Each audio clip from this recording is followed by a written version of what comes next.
Good morning Telangana. Welcome to T news. నేను Sai Madhavi. Bulletin ముందుగా headlines చూద్దాం. తెలంగాణ రాష్ట్రంలో కాంగ్రెస్ బీజేపీల కథ ఒడిసింది. లోక్సభ ఎన్నికల్లో 12 స్థానాల్లో బీఆర్ఎస్దే గెలుపన్న కేసీఆర్. బీఆర్ఎస్ రోడ్ షోలకు రోజురోజుకు పెరుగుతున్న ఆదరణ. బీజేపీ కాంగ్రెస్ పార్టీలకు గడ్డుకాలమే అన్న బీఆర్ఎస్ అధినేత కేసీఆర్.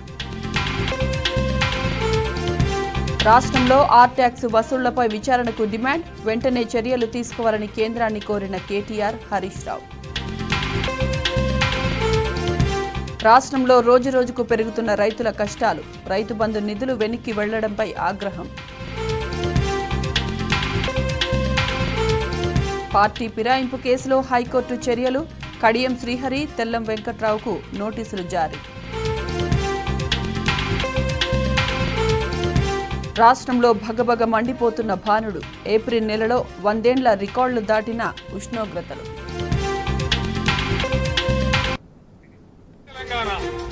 జై తెలంగాణ, జై తెలంగాణ.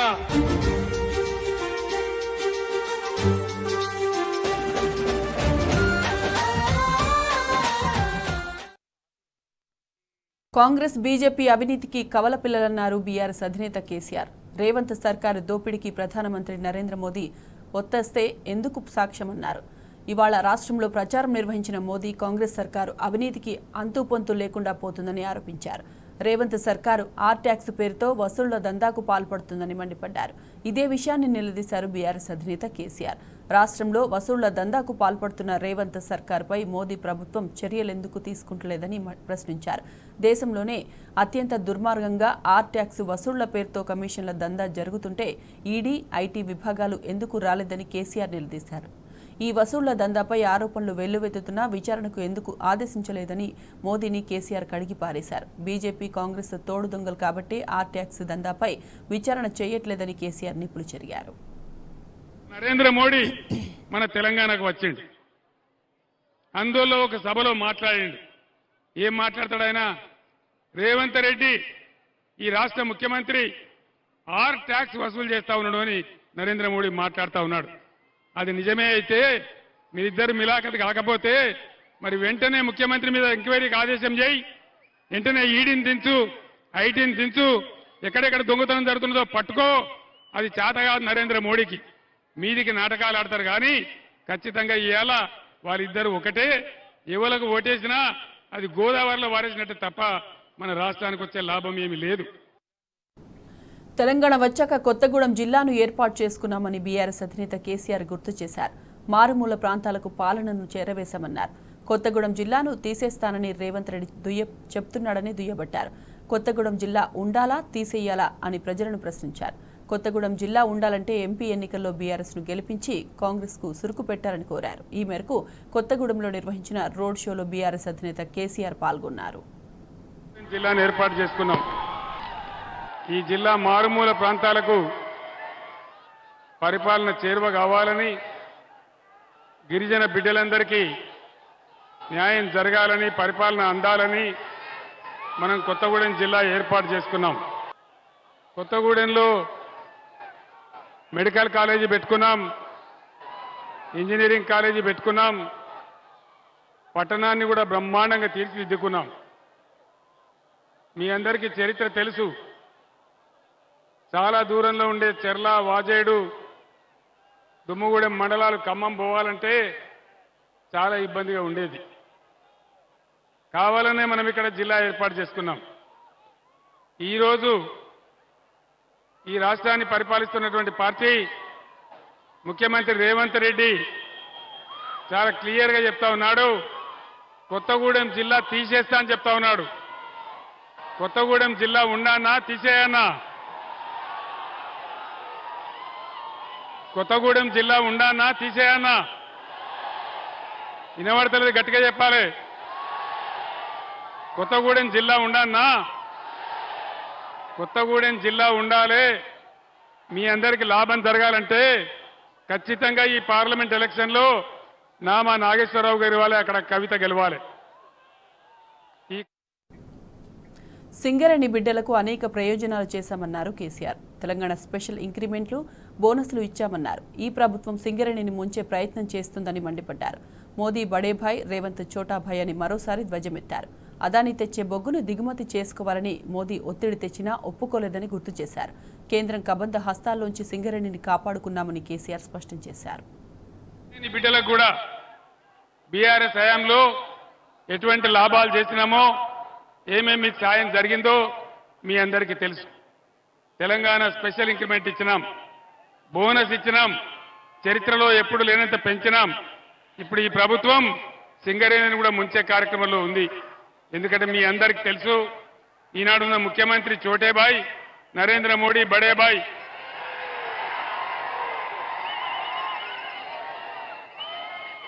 నేను ముఖ్యమంత్రిగా ఉన్నప్పుడు మనకు సింగరేణి బొగ్గు ఉండంగా కూడా ఇదే నరేంద్ర మోడీ మీరు అదానీ ఆస్ట్రేలియా నుంచి తెచ్చేటువంటి బొగ్గు దిగుమతి చేసుకోవాలి అని నా మీద పంచాయతీ పెట్టినాడు. నేను ఆ రోజు చెప్పిన, మాకే సింగరేణి ఉంది, మాకే బొగ్గు ఉంది, నీ ఆస్ట్రేలియా బొగ్గు మాకెందుకని చెప్పి ఎట్టి పరిస్థితులలో 1 టన్ను కూడా కొనమని చెప్పి నేను చెప్పినాను. సింగరేణిని కాపాడడానికి ప్రయత్నం చేసినాం. మరి దయచేసి మీరు ఆలోచన చేయాలి.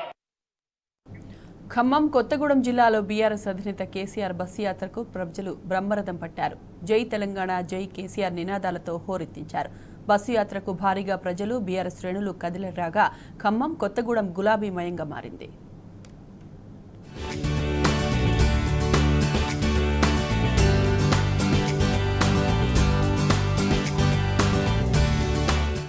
ఊరూరా జన ప్రభంజనం, ఎటు చూసినా గులాబీ వనం, కేరింతలు కొట్టిన అభిమానం. బీఆర్ఎస్ అధినేత కేసీఆర్ బస్సు యాత్రకు ఉమ్మడి ఖమ్మం జిల్లాలోనూ జనహోరు పోటెత్తింది. సోమ, మంగళవారాల్లో చేపట్టిన బస్సు యాత్ర, రోడ్ షో కార్యక్రమాలు విజయవంతమయ్యాయి. సోమవారం సాయంత్రం ఖమ్మం జిల్లా సరిహద్దు తిరుమలాయపాలెం మండలం మాదిరిపురంలో అడుగుపెట్టింది మొదలు మంగళవారం రాత్రి కొత్తగూడెంలో రోడ్ షో ముగిసే వరకు ప్రజల ఉద్యమ నేతకు నీరాజనం పలికారు. సోమవారం నాటి ఖమ్మం రోడ్ షోకు అశేష జనవాహిని తరలిరాగా మంగళవారం కొత్తగూడెం రోడ్ షో కూడా అదే రీతిని తలపించింది. అభిమాన నేతను చూసేందుకు వేలాదిగా జనం రోడ్లపైకి చేరారు. బస్సులోంచే కేసీఆర్ అభివాదం చేయగా ప్రతిస్పందనగా ఆయనకు అభివాదం చేస్తూ, నినదిస్తూ, జేజేలు పలుకుతూ అభిమానం చాటుకున్నారు.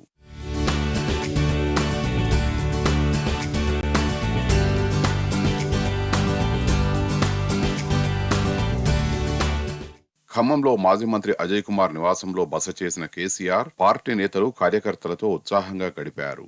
సెల్ఫీలు దిగి జోష్ నింపారు. ఖమ్మంలో బీఆర్ఎస్ కార్పొరేటర్లతో ప్రత్యేకంగా మాట్లాడారు.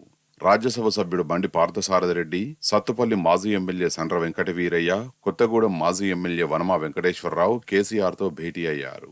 ఖమ్మం లోక్సభ నియోజకవర్గంలో బీఆర్ఎస్ కు సానుకూల పరిస్థితి ఉన్నదని, పార్టీ నేతలు సమన్వయంతో పనిచేయాలని నేతలకు దిశానిర్దేశం చేశారు.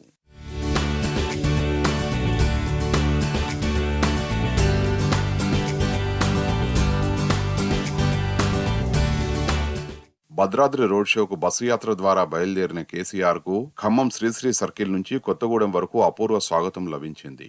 కేసీఆర్ బస్సుపై శ్రేణులు దారి పొడవునా పూలవర్షం కురిపించారు. కొత్తగూడెంలో రోడ్ షో ముగిసిన అనంతరం అక్కడ సింగరేణి గెస్ట్ హౌస్ లో కేసీఆర్ బస చేశారు. కొత్తగూడెం చేరుకున్న ఉద్యమ నేత కేసీఆర్ ను మాజీ ఎమ్మెల్యే వనమా వెంకటేశ్వరరావు నేతృత్వంలో భారీ ర్యాలీ తీశారు. కొత్తగూడెంలో కేసీఆర్ ప్రసంగాలకు ప్రజల నుంచి విశేష స్పందన లభించింది. ఖమ్మం, మహబూబాబాద్ లోక్సభ నియోజకవర్గాల్లో విజయం సాధించడంపై కర్తవ్య బోధ చేశారు. కొత్తగూడెం రోడ్ షోలో కేసీఆర్ ఉర్దూలో అనర్గళంగా ప్రసంగించి ముస్లిం మైనారిటీలను ఆకట్టుకున్నారు. బాయియో ఔర్ బెహనో అంటూ సంబోధించారు. లౌకికవాదాన్ని కాపాడేది, ముస్లిం మైనారిటీలకు అండగా ఉండేది బీఆర్ఎస్ పార్టీయేనని భరోసా ఇచ్చారు. తన కంఠంలో ప్రాణముండగా ముస్లిం మైనారిటీల హక్కులకు భంగం కలగనివ్వబోమని స్పష్టం చేశారు.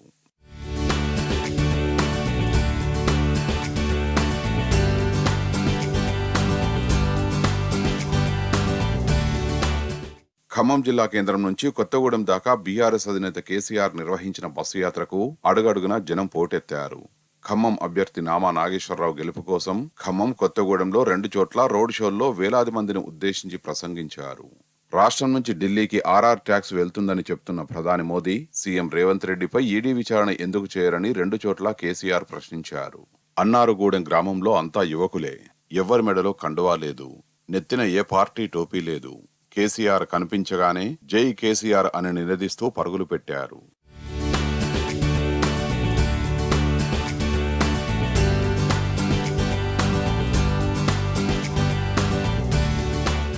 కొత్తగూడెం రోడ్ షోలో ఆదివాసీ గిరిజనులు కోలాహలం సృష్టించారు. పినపాకలోని దొంగతోపు అనే గ్రామానికి మిషన్ భగీరథ ద్వారా తాగునీటిని అందించామని కేసీఆర్ పేర్కొన్నప్పుడు యువకులు, కళాకారులు తమ హర్షధ్వానాలు వ్యక్తం చేశారు. కొత్తగూడెంలో కేసీఆర్ రోడ్ షోలో వివిధ కళారూపాలను ప్రదర్శించిన కళాకారులు ఈలలు వేస్తూ కొమ్మబూరను ఊది కృతజ్ఞతను చాటుకున్నారు. బీఆర్ఎస్ ఆధ్వర్యంలో 2006 ఫిబ్రవరి 12న పోలవరం గర్జన పేరుతో నిర్వహించిన సభకు హాజరైన కోయ గిరిజన యువకుల్లో ఒకరు నాటి సంగతిని గుర్తు చేసుకున్నారు. జేఎంఎం నేత షిబు సోరెన్ను అప్పుడే కేసీఆర్ భద్రాచలం తీసుకొచ్చారని అప్పటి వెల్కమ్ బ్యాక్. ప్రధాని మోదీపై బీఆర్ఎస్ వర్కింగ్ ప్రెసిడెంట్ కేటీఆర్ తీవ్రంగా ఫైర్ అయ్యారు. చోటాభాయ్ అక్రమంగా డబుల్ ట్యాక్స్ వసూలు చేస్తుంటే కేంద్రంలో అధికారంలో ఉన్న మీరేం చేస్తున్నారని ప్రశ్నించారు. మీ రాజకీయ ప్రత్యర్థులపై కేంద్ర దర్యాప్తు సంస్థలను ప్రయోగిస్తున్నారని మండిపడ్డారు.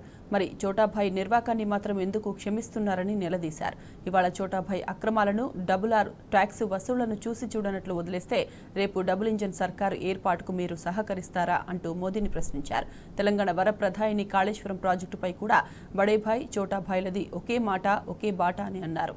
ఒకరు ప్రతిష్టాత్మక ప్రాజెక్టును బలి చేయాలని చూస్తుంటే మరొకరు తమిళనాడు కోసం తాకట్టు పెట్టాలని ప్రయత్నిస్తున్నారని ధ్వజమెత్తారు. గోదావరి జలాలను తరలించుకుపోవాలని కాళేశ్వరంపై ఈ కక్ష అంటూ దుయ్యబట్టారు. మీకు, మీ కేంద్ర ప్రభుత్వానికి తెలంగాణ రైతులపై ఎందుకింత వివక్ష అని కేటీఆర్ మోదీని నిలదీశారు.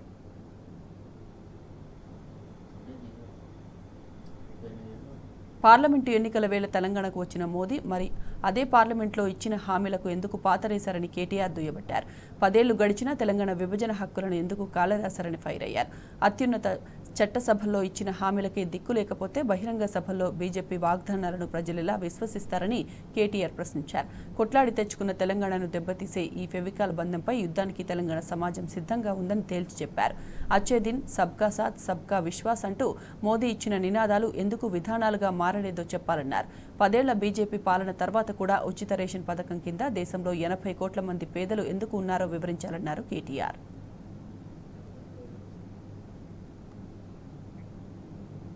అబద్దాల హామీలతో అధికారం చేపట్టిన కాంగ్రెస్ ను పార్లమెంటు ఎన్నికల్లో ఓడించారని మాజీ మంత్రి హరీష్ రావు పిలుపునిచ్చారు.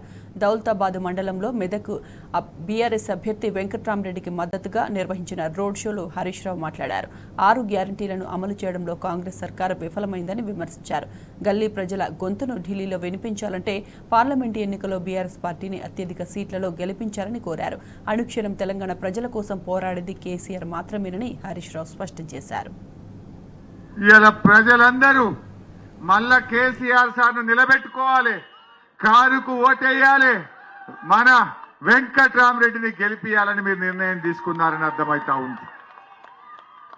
ఈ ఎన్నిక రోజు టీవీ చూస్తున్నారు మీరు, ఏం కనబడుతుంది? పొద్దుగాలు లేస్తే అయితే తిట్లు, లేకపోతే దేవుని మీద ఓట్లు.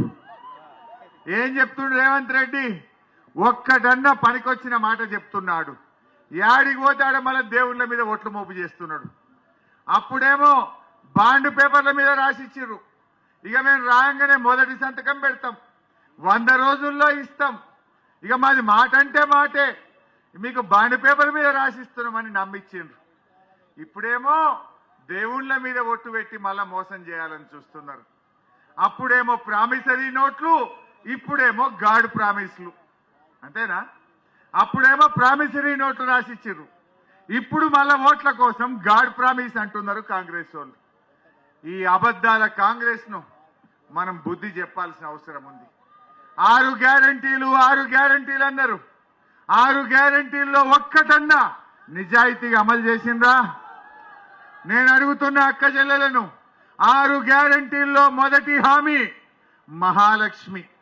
మహాలక్ష్మి పేరు మీద మహిళలకు ప్రతి నెల 1వ తారీఖు నాడు 2500 రూపాయలు ఇస్తా అన్నాడు రేవంత్ రెడ్డి. పడ్డాయా? ఏ చెల్లెకన్నా పడ్డాయా? అంటే ఇప్పుడు 4 నెలలు అయిపోయి 5 నెలలకు వచ్చింది. నెలకు 2500 అంటే ఒక్కొక్క చెల్లెకు 4 నెలల మీద ఈ కాంగ్రెస్ పార్టీ 10,000 రూపాయలు బాకీ పడ్డదా లేదా? ఎవడన్నా ఈ దౌలతాబాద్ మండలంలో కాంగ్రెస్ ఓటు అడగడానికి వస్తే మా చెల్లె అరే 10,000 ఆడబెట్టరా తర్వాతనే ఓటు అడుగుమని అడగాలి. మన కేసీఆర్, మన బీఆర్ఎస్ పార్టీ ఆనాడు కేసీఆర్ ఏం చెప్పిండు? 2,000 పెన్షన్ అంటే ఇచ్చిండు. కళ్యాణ లక్ష్మి కింద 1,00,000 రూపాయలు ఇస్తా అంటే ఇచ్చిండు. దవాఖాన పోతే కేసీఆర్ కిట్ అంటే ఇచ్చిండు. బాయికాడ 24 గంటల కరెంట్ అంటే ఇచ్చిండు. అక్క చెల్లెళ్ళు బిందె పట్టుకొని రోడ్డు మీదకి రాకుండా నల్లబెట్టి మంచినీళ్ళు ఇస్తా అంటే ఇచ్చిండు. కాలువలు నవ్విండు. ఈ దౌలతాబాద్ లో చెరువులన్నీ నింపిండు మన కేసీఆర్. మరి ఇలా ఆలోచించండి, ఈ ఎలక్షన్లల్లా అబద్ధాల కాంగ్రెస్ కు నీతి నిజాయితీ నిబద్ధత కలిగిన బీఆర్ఎస్ కు మధ్య పోటీ జరుగుతా ఉంది. ఎవరి పక్షాన ఉందాం? అబద్ధాలు చెప్పిన మోసపూరిత కాంగ్రెస్ కోటేద్దామా? తన ప్రాణాన్ని కూడా లెక్క చేయకుండా చావు నోట్లో తలబెట్టి ఈ తెలంగాణ తెచ్చి మనందరి జీవితాల్లో వెలుతురు నింపిన కేసీఆర్ ను కాపాడుకుందామా? ఆలోచించండి. కాంగ్రెస్ 4 నెలల పాలన అంతా అయోమయంగా సాగుతోంది. రైతు బంధు జమ చేయడంలో ఇప్పటికే కాంగ్రెస్ సర్కారు విఫలం కాగా తాజాగా రైతుల ఖాతాలో జమ అయిన రైతు బంధు రైతుల ఖాతాల నుంచి వెనక్కి వెళ్తుండడంపై రైతులు ఆగ్రహం వ్యక్తం చేస్తున్నారు. అధికారుల వైఫల్యం వల్ల రైతు బంధు పైసలు రిటర్న్ అవుతున్నట్లు చెబుతున్న వ్యవసాయ శాఖ సమస్యకు పరిష్కారం చూపడంలో విఫలమైందనే విమర్శలు వస్తున్నాయి.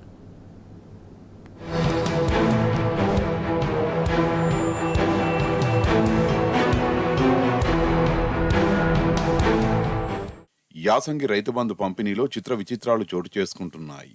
రైతుల ఖాతాల్లో జమ చేసిన రైతు బంధు పైసలు మళ్లీ వెనక్కి వెళ్తున్నాయి. రైతుల ఖాతాల నుంచి తిరిగి సర్కారు ఖాతాలో జమవుతున్నాయి. రాష్ట్ర వ్యాప్తంగా వేలాది మంది రైతుల ఖాతాల నుంచి రైతు బంధు డబ్బులు మళ్లీ వెనక్కి వెళ్తున్నట్లు వ్యవసాయ శాఖ అధికారులు గుర్తించారు. 5 ఎకరాల వరకు రైతు బంధు వేశామని ప్రభుత్వం చెప్తున్నప్పటికీ తమకు ఇంకా రాలేదంటూ 2-3 ఎకరాల రైతులు మొత్తుకుంటున్నది అందుకేనని తెలిసింది. రైతు బంధు పంపిణీలో వ్యవసాయ శాఖ నిర్లక్ష్యం కారణంగా వేలాది మంది రైతులు పెట్టుబడి సాయానికి దూరమయ్యారన్న విమర్శలున్నాయి. ప్రతి జిల్లాలో 500 నుంచి 1000 మంది రైతుల పైసలు తిరిగి సర్కారు ఖాతాలో జమైనట్టు అధికారులు గుర్తించారు. ఈ లెక్కన రాష్ట్ర వ్యాప్తంగా దాదాపు 20,000 నుంచి 30,000 మంది రైతుల పైసలు వెనక్కి వెళ్లినట్టు సమాచారం. తమకు రైతు బంధు పైసలు జమ కాలేదని అధికారుల్ని రైతులు ప్రశ్నిస్తే ఎప్పుడో జమ అయినట్టు అధికారులు చెప్తున్నారు. బ్యాంకులు అడిగితే రైతు బంధు పైసలు పడలేదని చెప్తున్నారని రైతులు వాపోతున్నారు.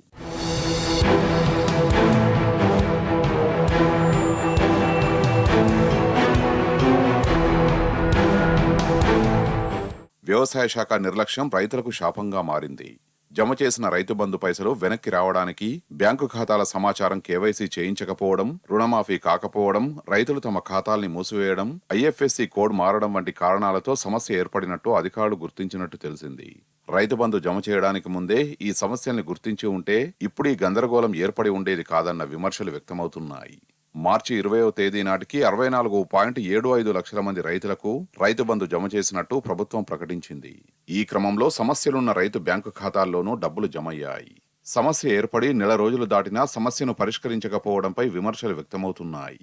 5 ఎకరాల వరకు రైతు బంధు వేయడానికే 4 నెలల సమయం తీసుకున్న ప్రభుత్వం ఇప్పుడు రివర్స్ వచ్చిన డబ్బుల్ని వెనక్కి ఇచ్చేందుకు ఎంత సమయం తీసుకుంటుందోనన్న ప్రశ్నలు తలెత్తుతున్నాయి.